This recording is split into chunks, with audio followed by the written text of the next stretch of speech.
My name is Kevin Caffrey. I'm the DPW Director. Sean Anderson here is our Water Superintendent, and Sean McCarthy is our Engineering Supervisor.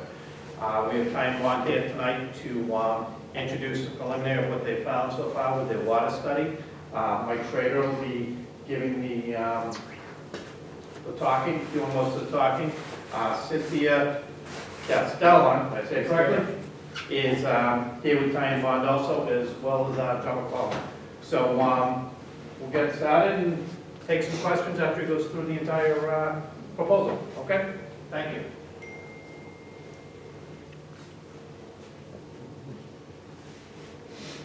Well, you, Mike. All right. All right.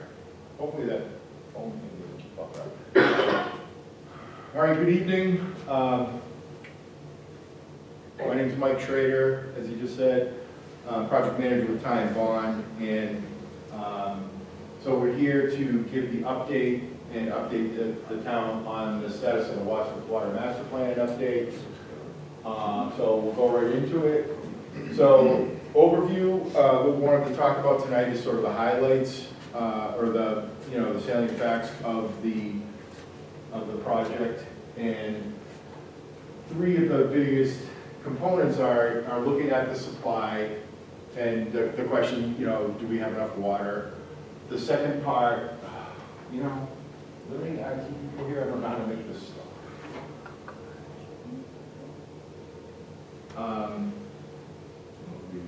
Yeah, I'm not even connected.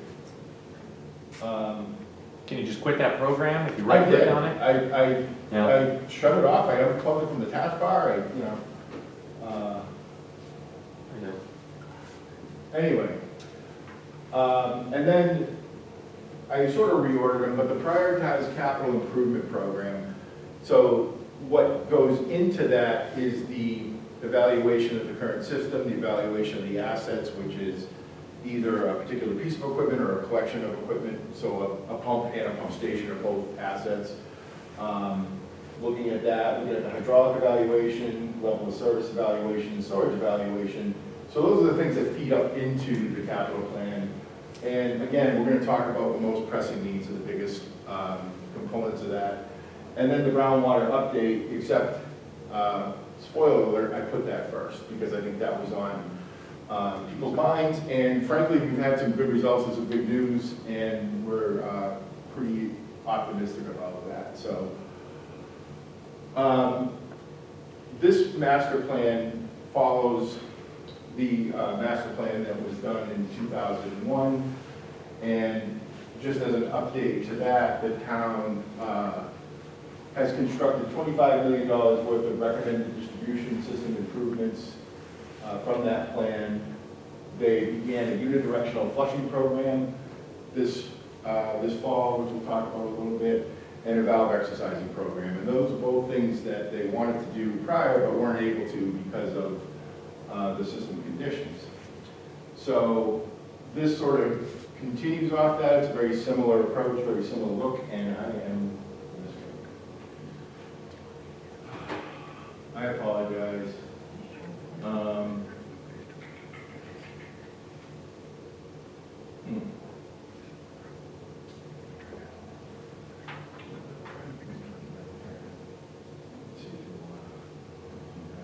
So the groundwater plan update, I guess, is just an update on the water quality issue. It's no secret. Everybody's been having problems with our water people. It's actually either or. Some people never had an issue. Some people always had an issue.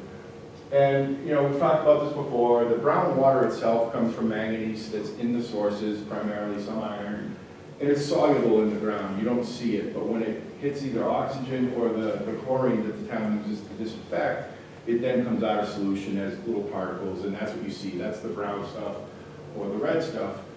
And there's two parts to the problem.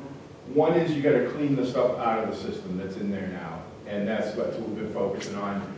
The next step, which is also underway, is to prevent more from coming in by treating the water. So I think of this from a construction project we had where dust was getting in these people's houses they weren't controlling the dust. And it's like the first thing you do is shut your windows and then you vacuum, so it's like that. And so the two parts that we're doing is One, we used ice picking, and two, we started unidirectional flushing. Now prior, the water department, well, let me just talk about it. Unidirectional flushing is when you see, you have to have seen people out now, right, flowing hydrants, because they've been out every single day, I think, since Labor Day. And, you know, you just see the guys by the side of the road, but what you don't know is behind it is that each one of those sequences is laid out, and it's designed to focus the water through a particular pipe so that we increase the flow and the velocity and help clean it out. And, you know, we go through and lay out each sequence. It tells them which valves to close and to get the velocity, because if you just open a hydrant, water comes from everywhere and it doesn't go as fast as we want it to. And they, it tells us what they expect to see for conditions, they record information, and it's, like I said, it's very stepwise. So you start from the source and you move forward. The thought is always clean water behind you, dirty water in front of you, and you systematically clean the system. It's very labor intensive, and one of the challenges is it's hard to do on bigger pipes because the velocity that you need to scrub the stuff out is relative to the size of the pipe. The bigger the pipe, the harder, the more water you need to flow. You get to a certain point where you just can't get enough water to move out of the pipe. So it works really well on the, you know, the standard 8 and 10-inch pipes. So the other reason, so there's two reasons that this never happened or didn't happen prior. It was a recommendation of the 2001 plan. One is that when they had all that cast iron pipe, it was pretty fragile, and they were afraid. You know, they didn't want to risk something happening. Even, you know, old hydrants sometimes pretty problematic. And the second part is, depending on what it is, you need a lot of water to flush. So they got to make sure it's good gear, they're in good position, and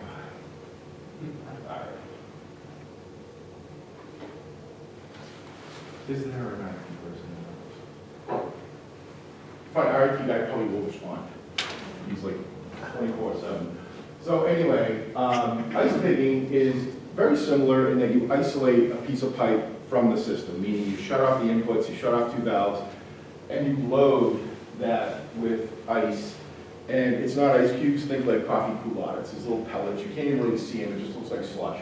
So that, instead of using velocity, think of it as like a squeegee. It makes intimate contact with the pipe once it's full, and they monitor the temperature and the salinity at the discharge end. They open up the valves and they pushes it through. Very, very effective. Very expensive, very effective, and very little water. So again, and that's done, and each sequence is walked. They make sure that it's gonna, they're gonna be able to get the ice in, you're gonna be able to get the ice out. So in terms of progress, 3 rounds of ice picking have been done, and the second 2 rounds are twice as big as the first round. So we've done quite a bit of pipe, quite a bit of the system. You can see there, you know, it gets the material out of there. Flushing, the town has been, just as a new distribution superintendent, right? That's the phrase. And he has really taken this personally and has had his guys out there like pretty much every single day doing this. So they've really taken ownership of that. And something interesting is a water distribution superintendent, the best way to get to know your system is walking around and open just about every stinking valve out there, looking at the hydrants. So he's really gotten a good way to know the system and improve our mapping. So results, which is what everybody wants, right? Is it working? Is it doing what it needs to do? So the town does, well, first of all, we've had reports of clean water. Sean, the water super, told me that they got flowers from somebody saying that it had the longest stretch of clean water I've ever had on 3A because they cleaned and they got a lot of stuff out of that. The town does, and we mentioned this before if you saw our original presentation a couple of years ago, Massachusetts is a heavily regulated state. There's just a litany of testing and requirements and things that the department does on a regular basis, and there is a counterpart at the state watching them, checking them, and like that. So they do regular testing in the system. and they test for a lot of things, and one of them is manganese, and they test for it at their sources, and they test for it in the pipes, in the system. They have a number of sample locations. So most recently, the distribution foreman sent me the results, and he was really happy because in 4 out of the 7 locations, there was nothing, no detect. More than 80%, oh, I'm sorry, he compared to before, you know, like from earlier in the summer to now. We had 80% reduction at 2 out of the 7 locations and a 40% at one of them. And all of those were below the so-called limit. There's only a secondary limit for manganese. But that's, you know, very encouraging. And when I talked to him, when he's actually experiencing it in the field, he says that he can tell the system's clearing up quickly. You know, first you get the brown water when he's flushing, then it turns clear, and that's what we want to see. So you know, we'll know better when the demands pick up in the spring and we start to really get into peak season. But we're, I think, pretty optimistic at this point that it's made a difference, it's made a dent. So anyway, so the next thing to talk about is the supply evaluation. And, you know, how do we look at that? How do we determine how much water we have, where it's going, and what we're going to do with it? So it's really a matter of supply and demand, right? So it's the total available water supply that you have. And we're going to talk about that because it's Massachusetts, so it's heavily regulated. And looking at projecting demand, water use, and then comparing the two. So a couple things to point out here that are important is that all of this is based on projections and assumptions, right? Based on projections of population growth, projections of water usage, and it's not supposed to blank. It's not a one-time decision, right? We're not poised to sell 1 million gallons a day to another community. It's something that, like so many other parts of the system, you continuously monitor and observe and check in on that. So, Mark, if you go online.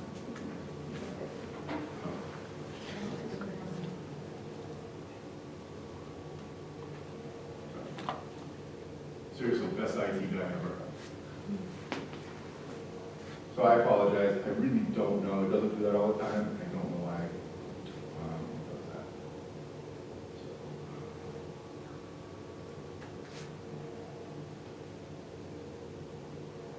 Okay, so it looks like I'm online.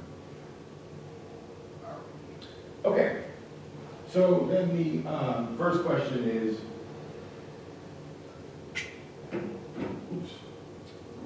projecting the future demand.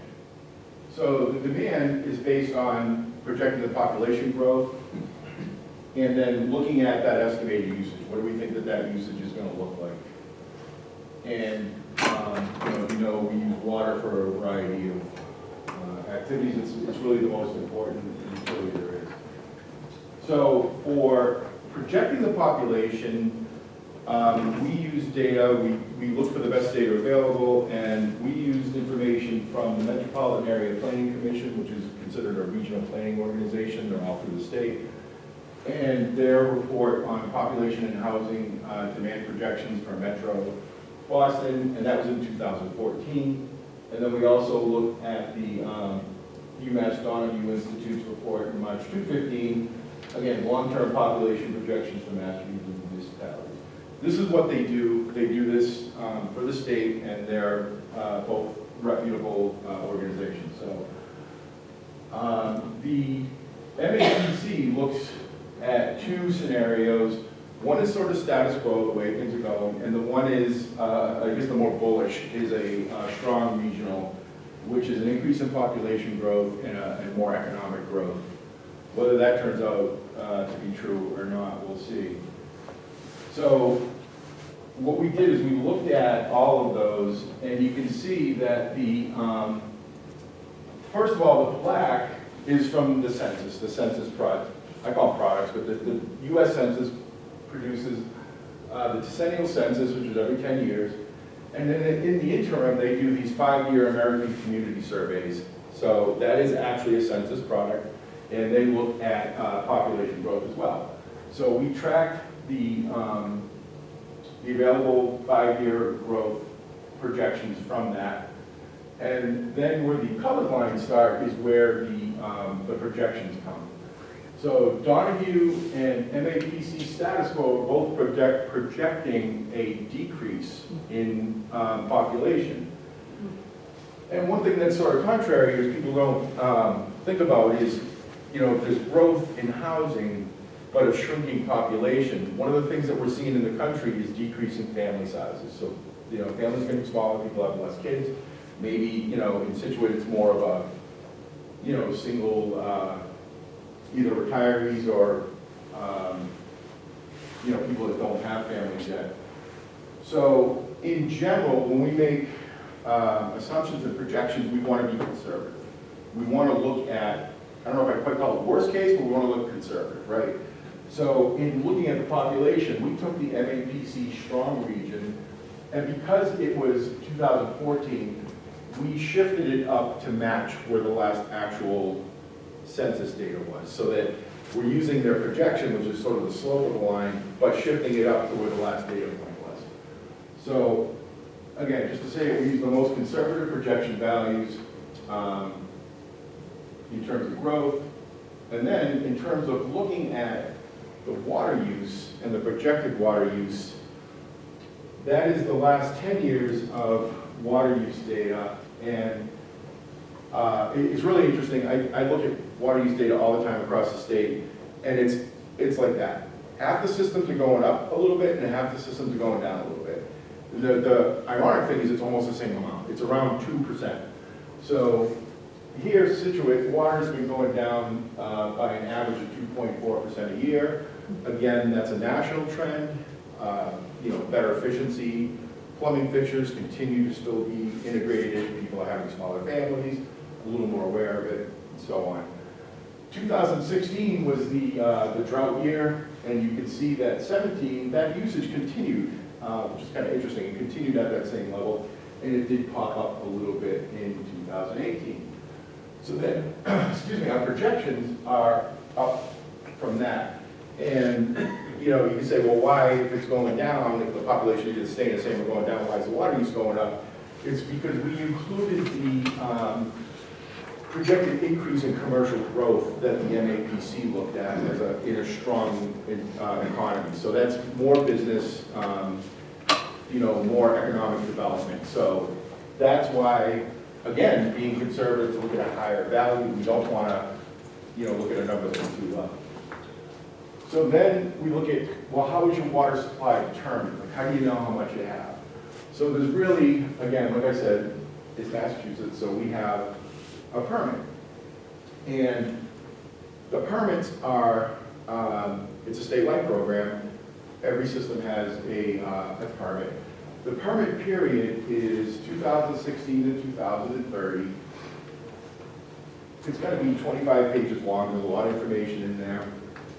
And it gives you a total usage on an annual or an average basis. So when we talk about water, there's two numbers. There's what you can use as an average over the year, and then what you can use on a maximum.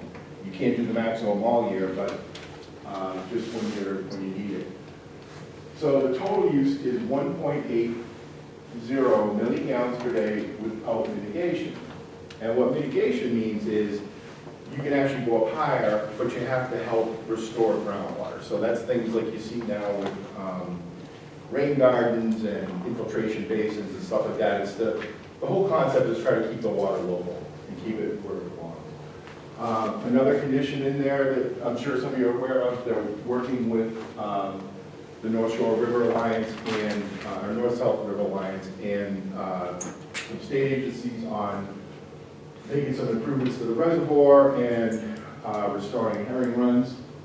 There's an allowance in there to add Hummerock. So you guys know way more about the water system.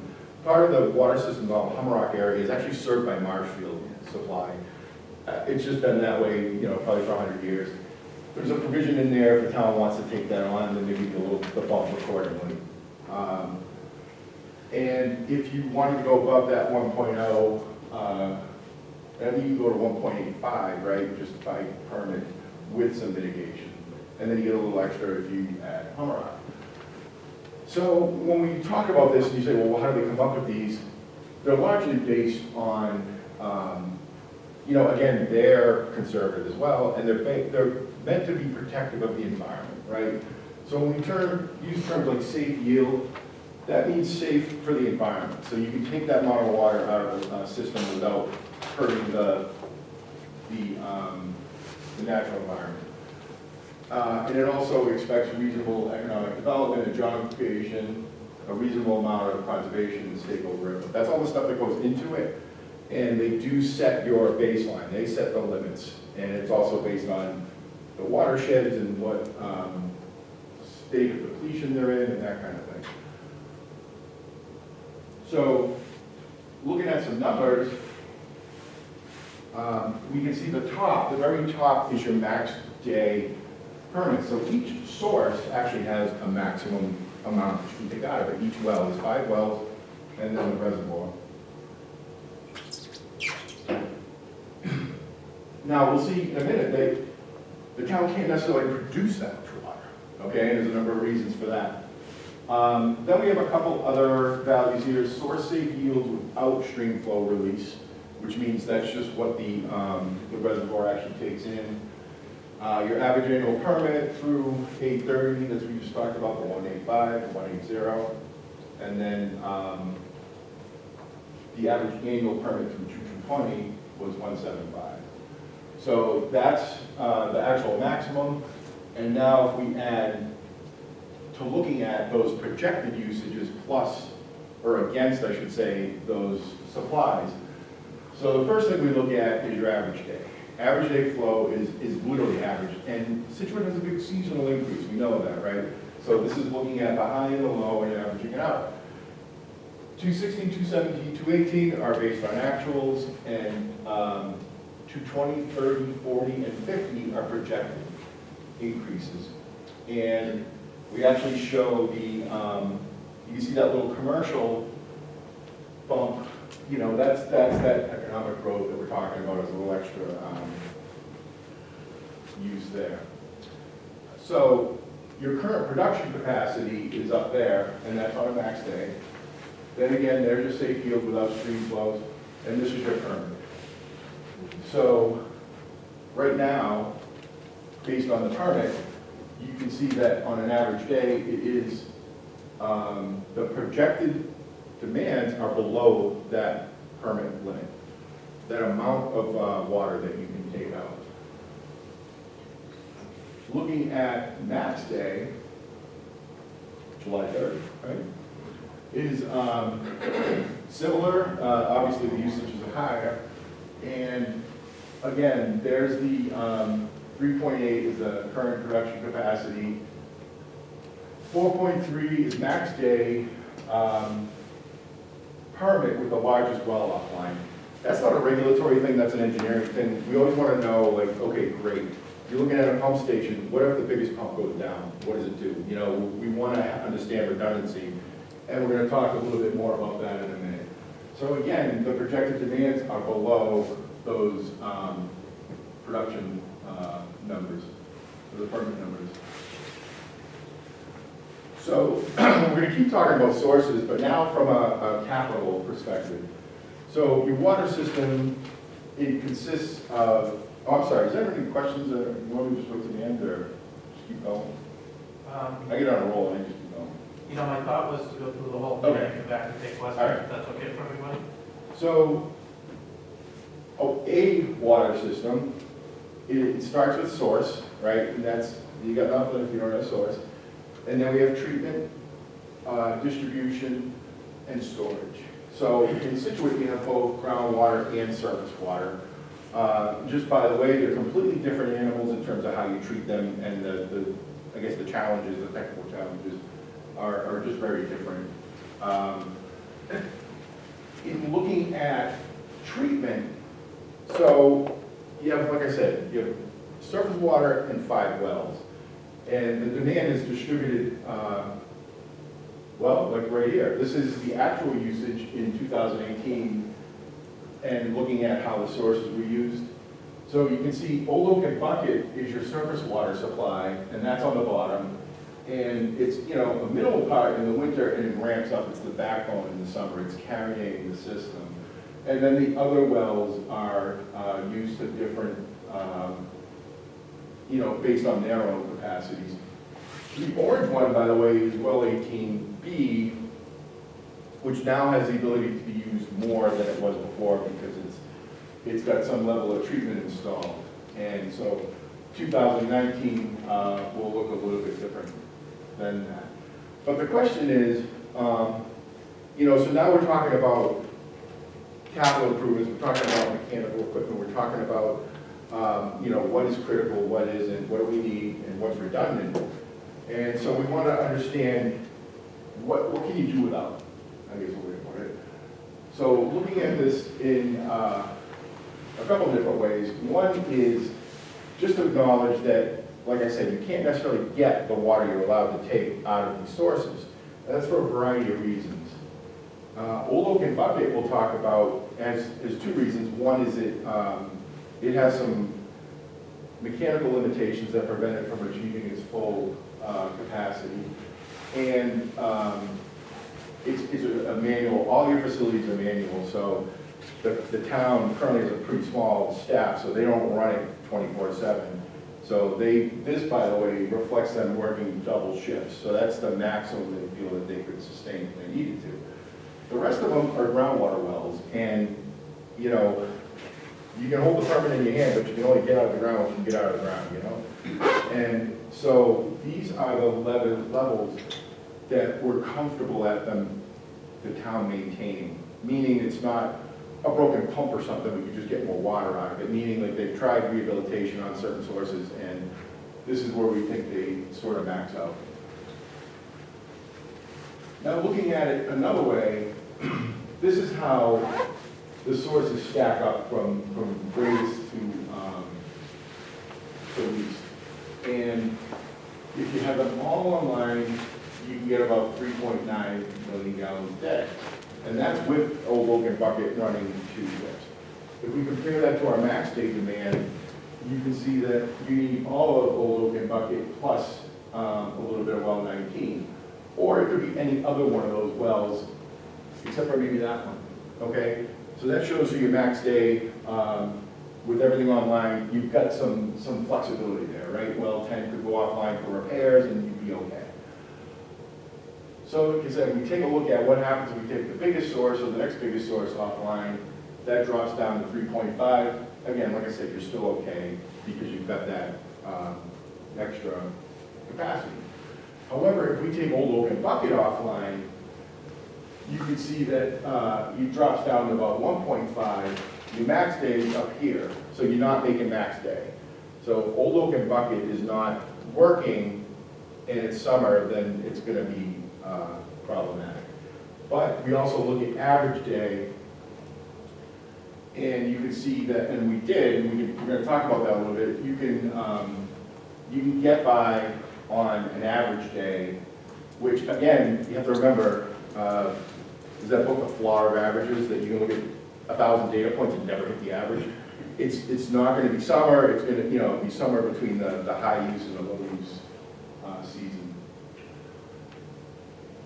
So, a takeaway from looking at these sources is that you can't meet max day without Old Oak and Bucket, and without Old Oak and Bucket, all the wells are needed to meet average day.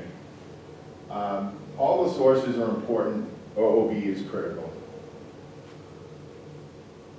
So now we're going to talk about the priority needs. So we're developing a 20-year list, but tonight we wanted to talk about the biggest needs, the most pressing ones, and be able to go into a little more detail rather than looking at the whole list. So Old Oak and Bucket, we evaluated the treatment plant. We went there on site with our structural engineer, our electrical engineer, our process engineer to evaluate the facility, right? It was constructed in 1967 and upgraded or expanded in 1988. You can see the two markedly different sides of the building. So the summary, instead of going through all of the litany of equipment, the the big ones are, from a public safety perspective, the plant uses gaseous chlorine to disinfect. It doesn't use it directly, but it uses it to make chlorine dioxide, which is disinfectant. That used to be used, that used to be popular, not anymore. It's been phased out in most places because it is a safety hazard, and as safety regulations have increased, so have the responsibilities to be able to deal with that. Currently, the fire department is not equipped for a rescue or a response with that, and neither is the water department. In terms of performance, again, this is, kind of dry stuff, but the plant doesn't have redundancy. It's ideally you have 2 treatment trains, they call it, and together they produce the maximum capacity, but you can take one off to work on it and still have the other one. Here we don't, and so 2 things, that prevents it from reaching that full 3 million gallons even if we wanted to, and second is that entire plant has to come offline for a repair, maintenance, or any kind of mechanical failure. The second is outdated or undersized treatment components. So again, this is kind of technical, but there's no backwash tank. These filters have that you reverse flow and you push up like a filter, like a pool. You backflow, you get all the stuff that they caught, and you take that off site.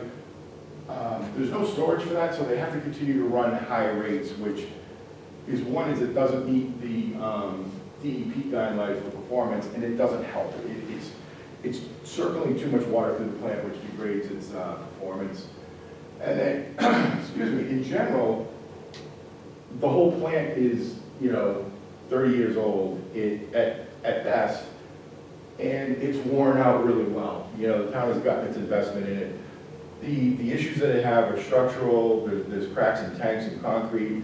It's a very compact design. It's very difficult to expand that. There's roof leaks all over the place. And last winter, they had to make some emergency repairs, and we had to do, or collectively, there was 8 contracts to make that work with different contractors. In order to be able to survive, meaning meet water supply, with that plant offline, it required temporary treatment, some emergency repairs, emergency services. It was really difficult, but the most important part is that was only a 5-year fix. It wasn't a full rehabilitation. It was what they could get done in the amount of time that they could do it without that plant being online. So, our conclusion on that is, these are some pictures. It shows its age, or it speaks for itself. So, Scituate relies very heavily on its surface water supply. And meaning that redundancy, performance, efficiency are all very important. And the existing facility is just beyond the end of its useful life, and it should be replaced. So when we look at that, what that looks like is this, I don't have a laser, this is the existing plant. You remember I said there's 2 different parts to it, you can see them clear as day. In the lower part, the rectangle represents the approximate size of a new facility. It's not actually located where it would be. That would be based on site surveying things. But the concept is you need to keep the existing plant online until the new one's ready, right? So in the bottom corner, there's an existing admin building, garage, and basically two garages. One is sort of like a carport. All again in very poor condition. More of a liability than an asset, and they're undersized what the town has for staff and for needs. So the idea would be to demolish those structures and build a new treatment plant there, or in some shape, and it may not be a rectangle like that, but build a new plant there, and then once that's online, then demolish the old plant. So there's a lot of benefits to that. Is that a new process? It wouldn't be 30-year-old technology. We use dissolved air flotation, which is a better treatment process for the type of water that you have. Everything, just like water use has gone down, energy use has gone down. So everything's premium efficiency, computer controlled, that kind of thing. So you get much better efficiency and performance, full redundancy. As engineers, we can't, you know, one of the scary things about a well is it's a vertical asset, right? It's a line. You have one pump, one shaft, one motor, one pipe. Any one of those things fails, the whole thing comes out of line. When you build treatment plants, you'll have 3 pumps next to each other that are intended to switch, and they're intended to go back and forth. That's one of the benefits of a big treatment plant like that. It will be inherently redundant and resilient. And the building will be built with some office space inside. There will still be a need to replace the vehicle storage, the garage, you know, workshop area. And for baseball fans, it would retain the baseball field. We wouldn't have to take that out as if we were going to do any expansion of the old plant. So that's the surface water plant. And the estimated timeline that it takes to design, permit, and construct something like this is about 4 years. So the design process should start. It should start now. The funding was approved at last town meeting. It takes a while. So we need to get going on that. And then so like I said, we just talked about treatment and source. And then we've got the distribution system, and then everything in the middle is the storage and sort of loosely just called them facilities. So again, we went to the existing wells. Some of them are combined. It's because you have chemical treatment at all your wells, what they call it. They add chlorine, they add fluoride, and they add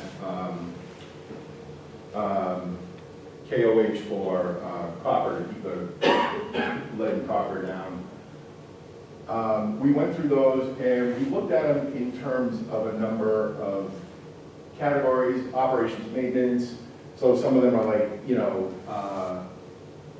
it's tough to get chemicals in there, it's awkward, so it makes some site improvements, some security issues, fencing, upgrading chemical storage so that, 1, replacing old tanks, 2, providing the containment that's required, that kind of thing.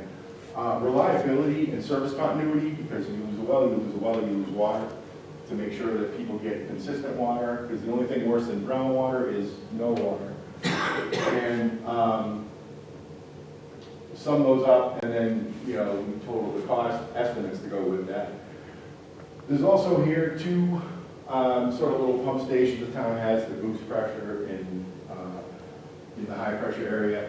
And then the last one is SCADA, and even though it's on the bottom of the list, it's arguably one of the most important things, because right now the system is 1970s. There's everything in there, meaning the pumps, the wells, the chemicals, all that stuff is manual. It's either on or it's off. And typically, you would have wells might be controlled by a water tank or by a signal from the treatment plant. And the result of that is it's a very manual intensive process. If you want to change a setting, you're going to turn something on or off, a person has to drive over there, get out of the truck, go in and turn it, right? And it prevents a lot of things. Alarms and things going out of range aren't evidenced right away. It's time. It's something that needs, and we tie all of that stuff together and allow the town to manage it and maintain it in a better way. So last but not least is storage, right? So we have 2 water tanks in town. Storage provides a couple very important elements to a water system. One is it provides fire flow. And, with water, elevation is pressure, right? So that's why that has to be up high, because it has to be at a certain pressure, which is the elevation.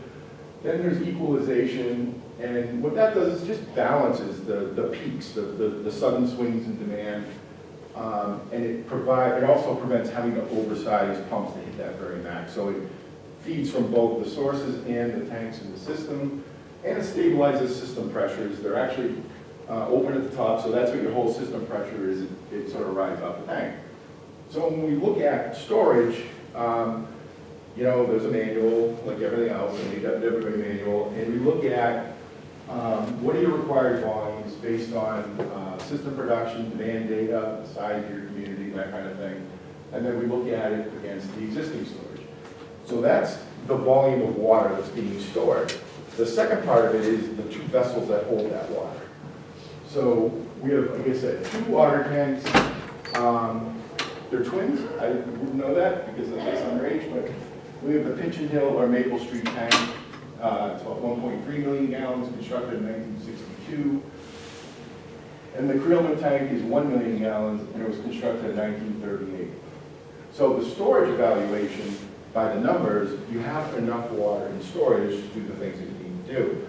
The problem is both tanks are in pretty poor condition, well past requiring rehabilitation, and we tried 3 years ago to rehabilitate that tank, and they couldn't do it. They couldn't take the tank offline. Unfortunately, tank painting season is high demand season, right? They only do this in the summer, and basically there's no redundancy. They couldn't take that tank offline. So the best answer to that is to add a 3rd water tank that would give you the ability to maintain and to switch and to change tanks and to allow these to get the repairs that they need. In the distribution system, is all the pipes.